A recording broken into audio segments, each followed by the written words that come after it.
السلام علیکم ورحمۃ اللہ وبرکاتہ۔ میرے عزیز دوستو، آج ہم اسلام کے اس شہزادے کے متعلق بات کرنے جا رہے ہیں جس اسلام کے شہزادے نے شرب اسلام ہونے کے بعد اپنا ہر کوئی لمحہ ایک لمحہ نبی اکرم علیہ الصلوۃ والسلام کے دربار میں گزارا اور نبی علیہ الصلوۃ والسلام کے ارد گرد سائی کی طرح رہتے۔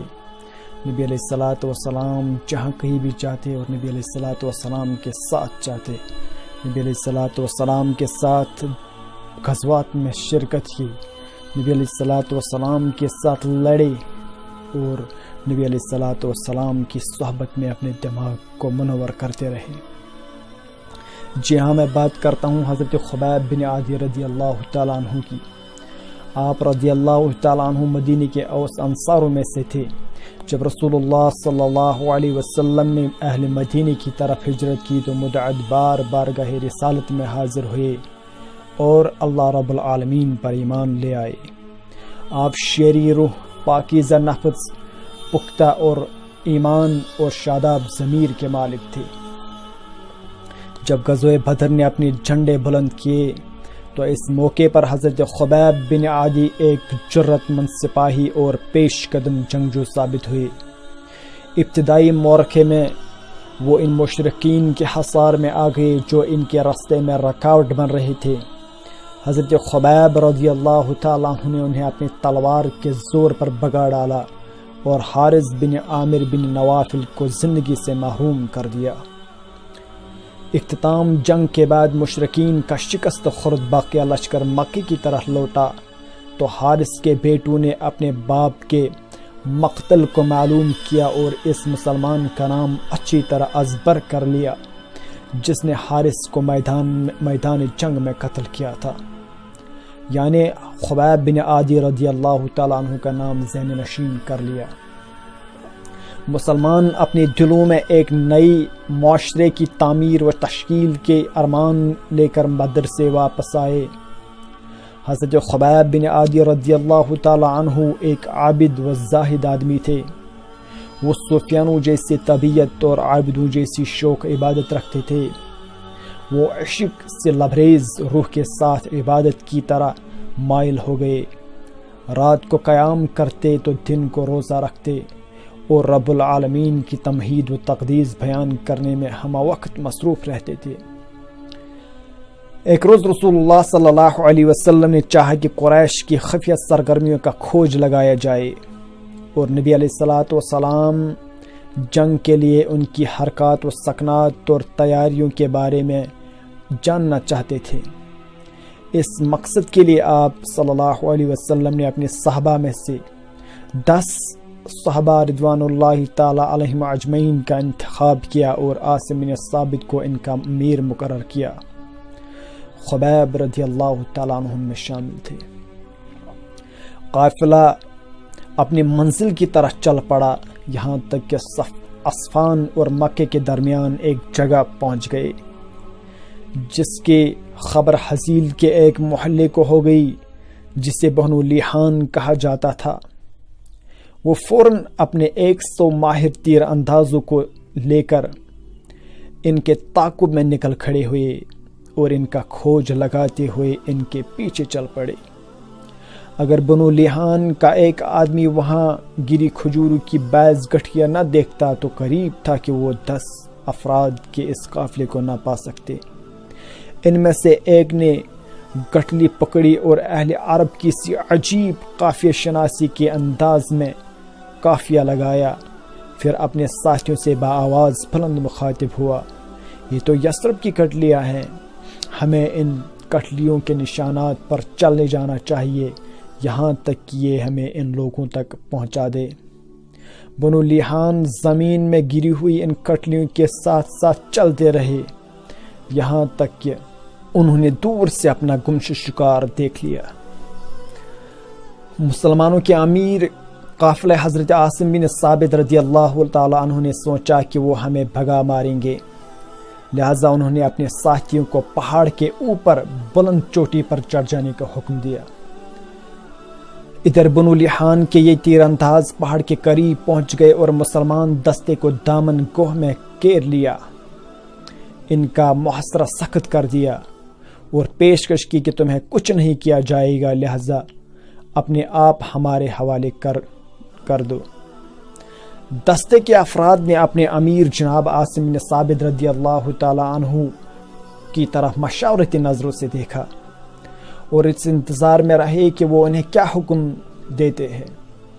اتنے میں حضرت عاصم رضی اللہ تعالی عنہ نے فرمایا، جہاں تک میری ذات کا تعلق ہے، اللہ کی قسم میں جامع شہادت کے منصبے پہ فائز ہو جاؤں گا، لیکن کسی مشرک کے پناہ میں نہیں جاؤں گا۔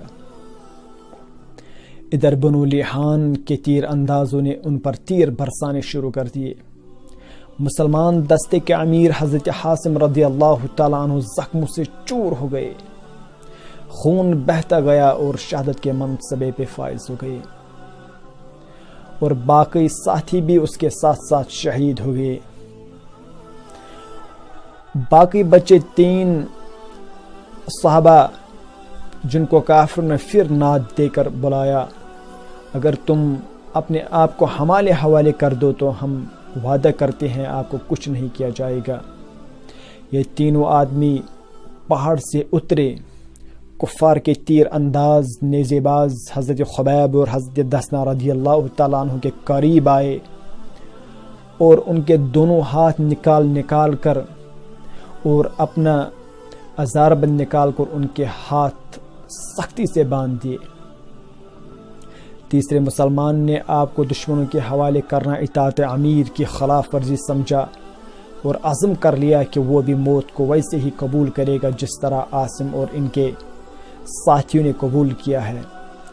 پھر یہ صاحب بھی اپنے آرزو کے مطابق رتبہ شہادت پر فائز ہو گئے اور اسی طرح ایمان کے اعتبار سے عظیم ترین اور عہد کے اعتبار سے مضبوط ترین آدمی 8 کی تعداد کو پہنچ گئے، جنہیں اللہ اور رسول صلی اللہ علیہ وسلم کے کیے ہوئے عہد کی زندگی کے آخری سانس تک نبھایا۔ حضرت خبیب رضی اللہ تعالی عنہ اور حضرت دسنا رضی اللہ تعالی عنہ نے اپنی بندن کھولنے کی کوشش کی، مگر وہ اس قدر مضبوط تھے کہ یہ اس کوشش میں کامیاب نہ ہو سکے۔ پھر سرکش و جابر تیر انداز ان دونوں اصحاب کو لے کر مکے چلے گئے، جہاں انہوں نے مشرکین کے ہاتھ فروخت کر دیا۔ شہر میں ہونے والی نیلامی میں خبیب نام کا پکارا گیا تو مقتولین بدر حارث بن عامر کے بیٹوں کا ماتھا ٹھکنا۔ انہوں نے ذہن پر بوجھ ڈال کر اس نام کو پرکھا تو ان کے دلوں میں حسد بغض کی آگ بھڑک اٹھی۔ وہ فوراً اس نام کے شخص کو خریدنے کے لیے بھاگے، ان کے ساتھ انتقام دوڑ میں مکے کے وہ لوگ بھی شامل ہو گئے جو میدان بدر میں اپنے باپوں اور سرداروں کو قتل کر چکے تھے۔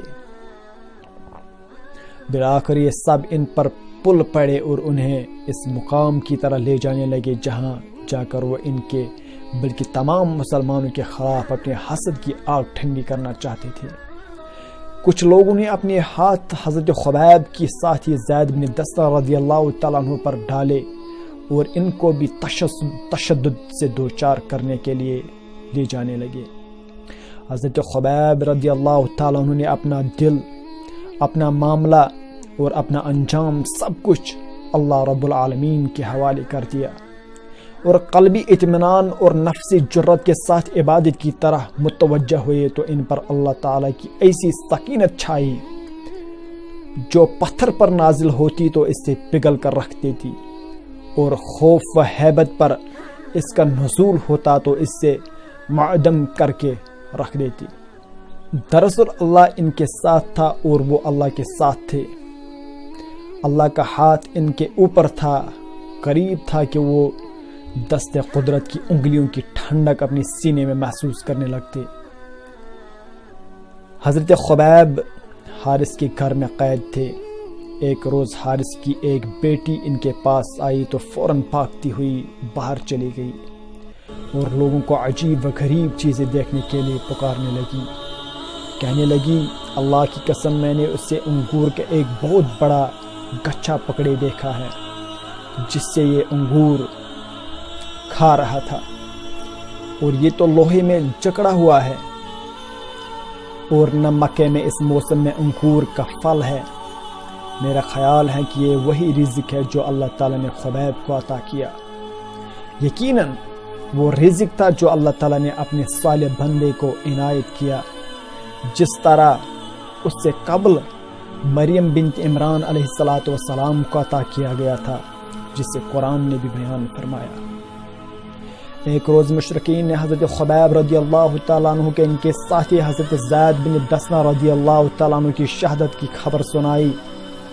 ان کا یہ خیال تھا کہ وہ یہ خبر سن کر ان کے اعصاب شل کر دیں گے اور اس طرح اس سے دگنی سزا دیں گے، لیکن انہیں یہ معلوم نہ تھا کہ اللہ تعالیٰ نے اپنے اس بندے کو اپنا مہمان بنا لیا تھا، اس کے اوپر اپنی رحمت و سکینت نازل فرمائی تھی۔ پھر مشرکین ان کے ایمان کا سودا کرنے لگے اور اس سے کہنے لگے کہ تم اللہ اور محمد پر جو ایمان رکھتے ہو، اگر اس سے انکار کر دو گے تو ہم تجھے چھوڑ دیں گے۔ لیکن افسوس ان عقل کے اندھوں پر، ان کی کوشش تو اس آدمی جیسی تھی جو سورج کو پتھر مارنے کی کوشش کر رہا تھا۔ ہاں، حضرت خبیب کا ایمان بھی سورج جیسے قوت و دوری اور نار و نوری رکھتا تھا۔ وہ ہر اس شخص کو منور کر دیتا تھا جو اس سے روشنی پانا چاہتا، اور ہر اس آدمی کو محروم رکھتا جو اس سے منور نہ ہونے کی خواہش رکھتا تھا، اور وہ شخص جو اس نور کے قریب ہوتا اور اس کو چیلنج کرنے کی کوشش کرتا، اس سے وہ جل کر راکھ کر دیتا۔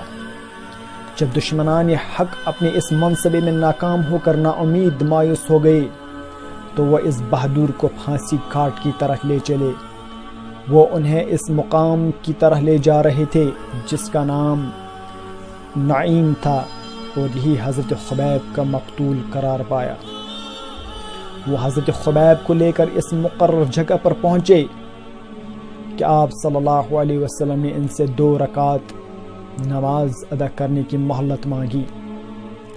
انہوں نے اس خیال سے اجازت دی کہ شاید وہ اس طرح وہ رسول اللہ صلی اللہ علیہ وسلم اور دین سے کفر کا اعلان کرنے کے لیے کچھ سوچنا چاہتا ہے۔ حضرت خبیب رضی اللہ تعالیٰ عنہ نے بڑی سکون اور خوشی سے باآواز خفی 2 رکعت ادا کی، اور اس دوران ان کی راہ میں علاوت ایمان کیوں مچل رہا تھا کہ ان کا جی چاہ رہا تھا کہ وہ ان رکعت کو لمبا کرے اور پڑھتے ہی رہے، لیکن انہوں نے اپنی قاتلوں کی طرح دیکھا اور فرمایا، اللہ کی قسم اگر تم یہ گمان نہ کر لو کہ میں موت سے خائف ہو تو میں ضرور اس نماز کو مزید طویل کرتا۔ اور پھر انہیں آسمان کی طرح اپنا ہاتھ لہراتے ہوئے بد دعا کی، اے اللہ ان کو ایک ایک کر کے گن لے اور ٹکڑے ٹکڑے کر کے مار دے۔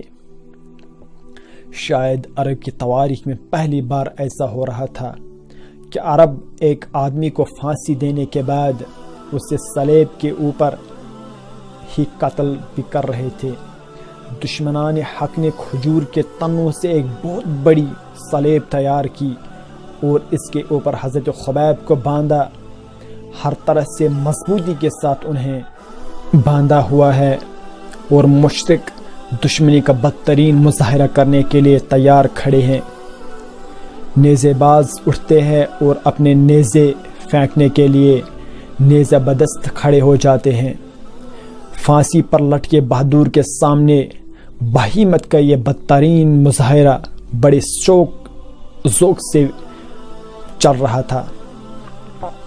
اس کے باوجود یہ بہادر اپنی آنکھیں بند نہیں کرتا، ان کے چہرے پر عجیب نورانی سکینت نازل ہو رہی ہے۔ نیزے ان کے بدن میں پیوست ہونے اور تلوار ان کی بوٹیاں اڑانے کے لیے تیار ہیں۔ اس موقع پر قریش کا ایک سردار ان کے قریب آتا اور ان سے کہتا، کیا تو چاہتا ہے کہ اس وقت محمد تیری جگہ اور تو صحیح سلامت اپنے اہل خانہ میں ہو؟